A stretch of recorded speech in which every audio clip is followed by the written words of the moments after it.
இந்த இந்த கட்சியினுடைய கோட்டை, அந்த கட்சியினுடைய கோட்டைன்னு. அந்த கோட்டை கான்செப்ட் வந்து கண்டிப்பா எல்லா கோட்டையுமே சிதறடிக்கப்பட்டுருச்சு. எந்த கோட்டையும் யார் வசமும் கிடையாது.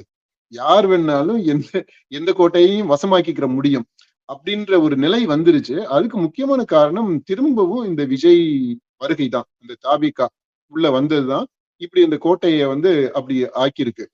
இப்ப இந்த சென்னையை எடுத்துக்கிட்டோம்னா, Chennai is no more DMK கோட்டை. இந்த தேர்தல்ல அ தாவேகா பல தொகுதிகள்ல டஃப் ஃபைட் குடுக்குது. கடுமையான போட்டி கடுமையான போட்டி இங்க அ இருக்கு.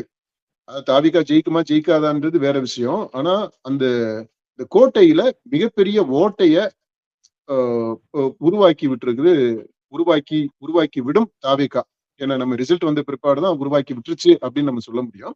இப்போ இருக்க நமக்கு கிடைச்ச தரவுகள் அடிப்படையில பார்த்தோம்னா, தமிழ்நாட்டுல எந்த இடமுமே இந்த கட்சிக்கானது அப்படின்னு சொல்லவே முடியாது.